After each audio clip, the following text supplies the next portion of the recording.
Hey Algebra 1 students, welcome back. It is our second day of notes. Very similar to yesterday, I am going to encourage you to take notes. I think it's a great idea to get in that habit of writing things down, but I will not be grading those notes. You don't have to send me a picture or anything. So if you do it, that's phenomenal. If you are more of a watch and learn and soak it all in, not my recommendation, but whatever works for you. So just the important part, the parts that I need to see are the worksheets. The notes are here to help you. So definitely watch them every day, write down as much or as little as you need to. As we get into the harder material, I will definitely encourage you a lot more to write things down. But right now I recommend it, but really it is up to you. So this is day 2. We are going to talk about signed numbers. This is a lesson that students always find to be pretty straightforward because it's a lot of review. So I am hoping that I don't have to talk too long today. I don't want to bog you down in too much of the notes. The homework is a little on the longer side, so I'd like to just sort of get through this quickly, give you some time to work on your worksheet for today. So again, we are talking about signed numbers and the basic 4 operations. So the basic 4 operations are addition, subtraction, multiplication, and division. I always like to think these as two different households. So first we're going to talk about what happens in the addition and subtraction house.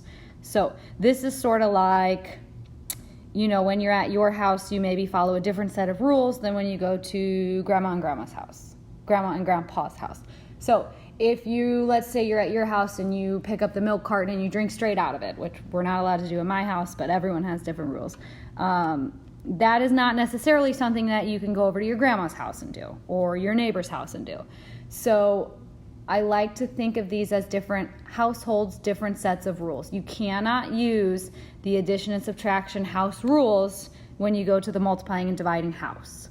So sort of compartmentalize this. The rules we're about to talk about only work in the house of addition and subtraction, okay? So the first thing that I want to talk about is what happens when you have the same sign.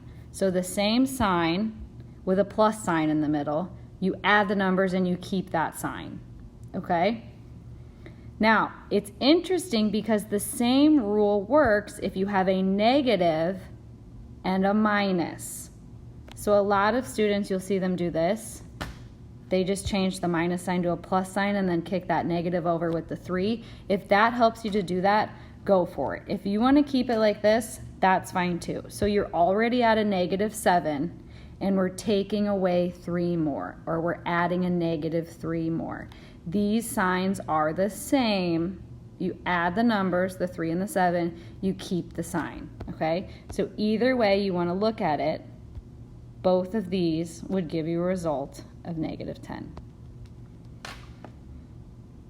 So again, we're in the adding and subtracting house when we have the same sign. This is our set of rules, okay? We're still in the adding and subtracting house, but what to do when we have different signs. So if you have a positive number minus a positive number, or if you have a negative number plus a positive number. So here the 28 is the negative, here the 15 is the negative, okay? And again, some teachers teach you to write it like that, change that to a plus, change that to a negative.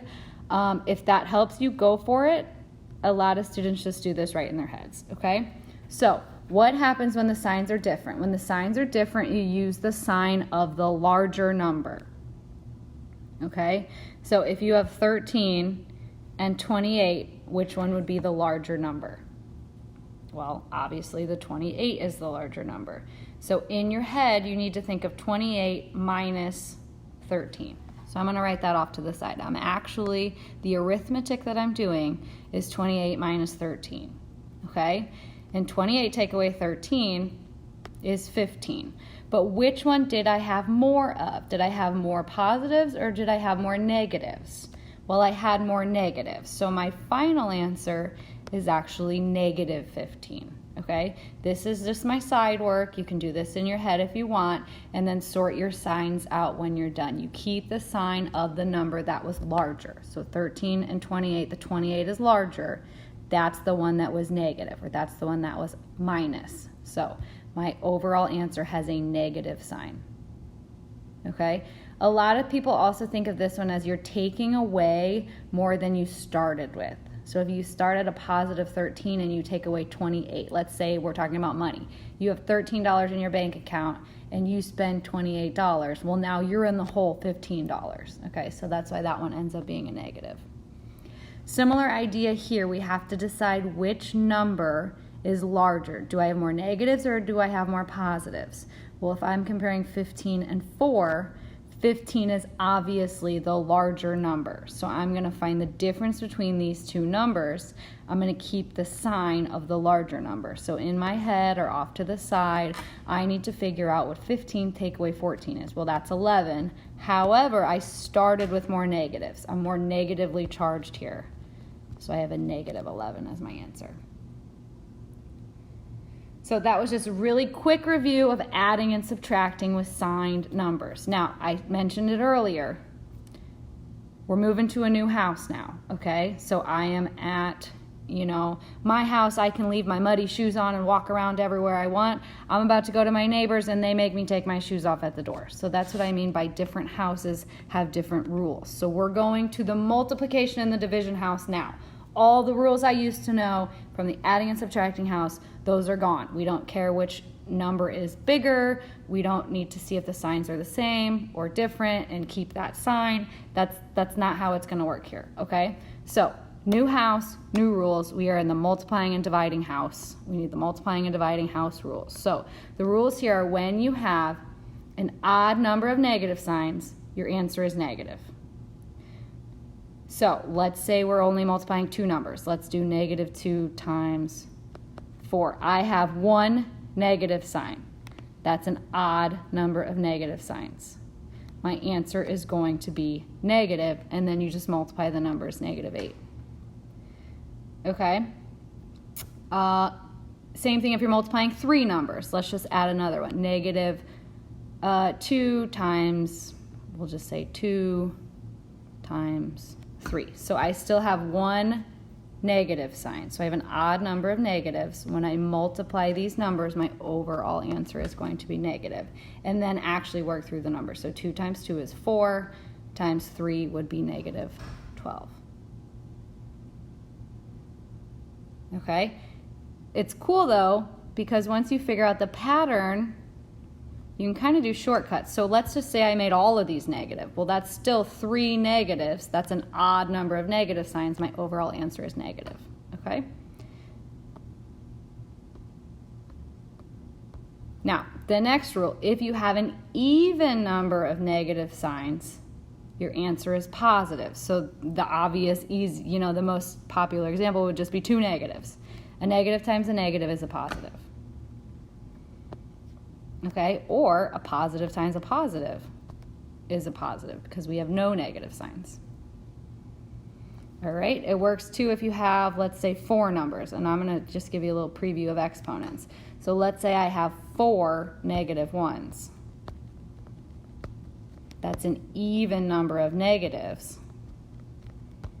So my answer is positive. And we will get into exponents next week. We'll also get into order of operations next week. So that's why it's important that we establish these basic house rules for multiplying and dividing with positive and negatives and adding and subtracting with positive and negatives. Because once we get into order of operations next week and exponents next week, I'm going to expect that you know these rules very quickly. Okay? So let's just do a quick preview. Where are we going next? I just said it. We are doing order of operations next.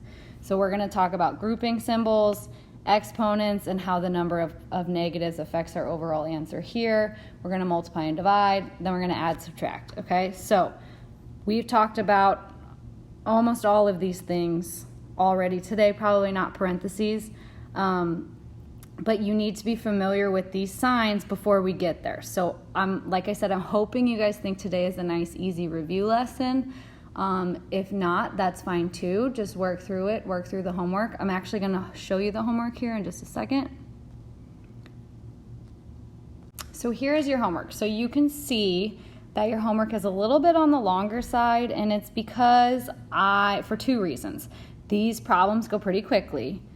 So that's why I want you to have a lot of practice. Also because I want you to get pretty good at this. So Like I said, when we introduce the order of operations next week and we start talking a lot about exponents, I want you to know right away what the sign of your answer should be. That should be almost second nature by next week. So I want you to get a lot of practice. I want you to jump right in. So we'll do maybe one from each section just to look at them really quickly. So this first one, adding integers, okay? We have a positive, we have a negative. The signs are different. I'm going to subtract the numbers. I'm going to keep the sign of the larger number. Which one do I have more of? I have more negatives, okay? So over in my head or off to the side, I'm going to subtract the two numbers. I get 11, but I had more negatives when I started, so my answer is negative 11.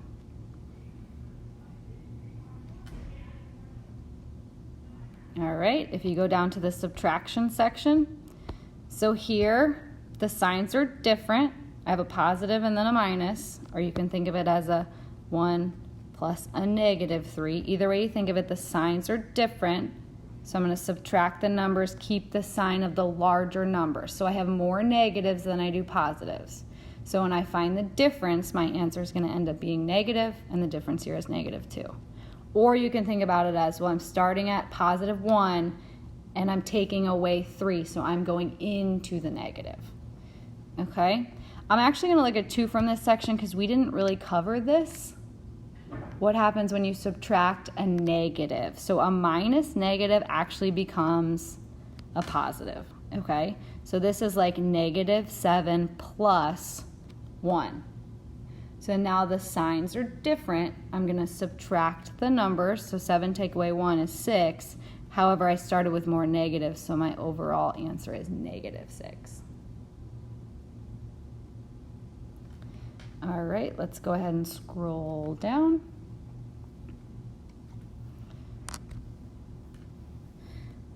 All right, so here I am multiplying two numbers. I have 2 negatives, so that's an even number of negatives, so my overall answer is going to be positive. Then you just multiply the numbers, so you get 48.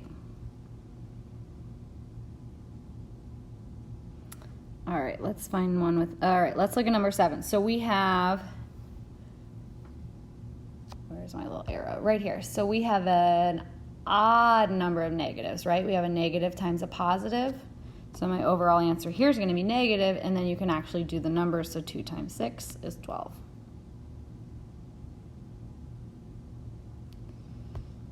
All right, and then the last section is division.